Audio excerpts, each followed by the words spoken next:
Global পয়েন্টের পক্ষ থেকে আপনাদের সবাইকে স্বাগত জানাচ্ছি। ইরানি বিজ্ঞানীদের সামনে এখন নতুন দায়িত্ব। দেশটির বৈজ্ঞানিক ও প্রযুক্তিগত সক্ষমতা ধরে রাখতে তাদের ভূমিকা আরো গুরুত্বপূর্ণ হয়ে উঠেছে। বিশেষ করে পারমাণবিক গবেষণা, কৃত্রিম বুদ্ধিমত্তা, রোবোটিক্স এবং মহাকাশ প্রযুক্তিতে এই কার্যক্রম অব্যাহত রয়েছে। নতুন প্রজন্মের গবেষকদের প্রশিক্ষণ ও গবেষণায় যুক্ত করাও এখন গুরুত্বপূর্ণ বিষয়। তবে নির্দিষ্ট নতুন নিয়োগের তথ্য না থাকায় বিষয়টি দায়িত্ব ও ভূমিকার পরিবর্তন হিসেবে দেখা হচ্ছে। 2025 সালের জুনে ইরানের পারমাণবিক খাতকে ঘিরে বড় পরিবর্তন দেখা যায়। আন্তর্জাতিক সংবাদ মাধ্যমের প্রতিবেদনে কয়েকজন গুরুত্বপূর্ণ ইরানি বিজ্ঞানীরা প্রাণহানির তথ্য উঠে আসে। তাদের মধ্যে ফরিদুন আব্বাসি দাভানি এবং মোহাম্মদ মেহদি তেহরানচির নাম উল্লেখ করা হয়। তারা ইরানে পারমাণবিক গবেষণা ও উচ্চ শিক্ষা ব্যবস্থার গুরুত্বপূর্ণ ব্যক্তিত্ব ছিলেন। তবে তাদের অনুপস্থিতির অর্থ ইরানের পুরো বৈজ্ঞানিক কার্যক্রম বন্ধ হয়ে যাওয়া নয়। বিভিন্ন বিশ্লেষণে বলা হয়েছে, ইরানের বৈজ্ঞানিক সক্ষমতা বহু বছরের গবেষণা ও প্রশিক্ষণের উপর তৈরি।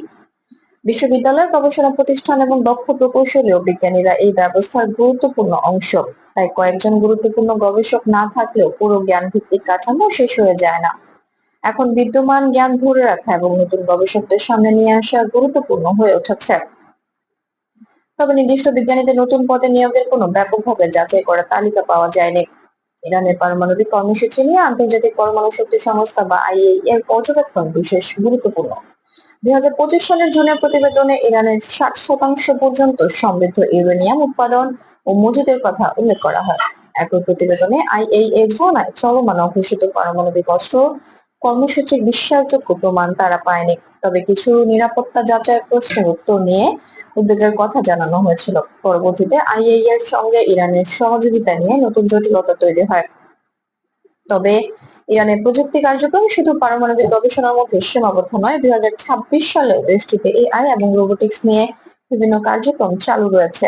একই জাতীয় এআই ও রোবোটিক্স প্রতিযোগিতায় 30টি প্রদেশের 465টি দল অংশ নেয়। সেখানে 1035 জন অংশগ্রহণকারী যুক্ত হওয়ার তথ্য প্রকাশিত হয়েছে।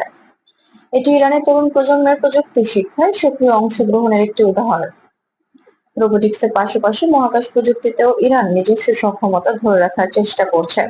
স্যাটেলাইট যোগাযোগ, পৃথিবী পর্যবেক্ষণ এবং মহাকাশ অবকাঠামো নিয়ে বিভিন্ন প্রকল্পের তথ্য সামনে এসেছে। এতে বোঝা যায়, দেশটির বৈজ্ঞানিক অগ্রাধিকার একক কোনো প্রযুক্তি খাতে সীমাবদ্ধ নয়। অভিজ্ঞ গবেষকদের জ্ঞান নতুন প্রজন্মের কাছে পৌঁছে দেওয়াও গুরুত্বপূর্ণ হয়ে উঠেছে। একই সঙ্গে তরুণদের গবেষণা ও প্রযুক্তি উদ্ভাবনে যুক্ত করার চেষ্টা চলছে।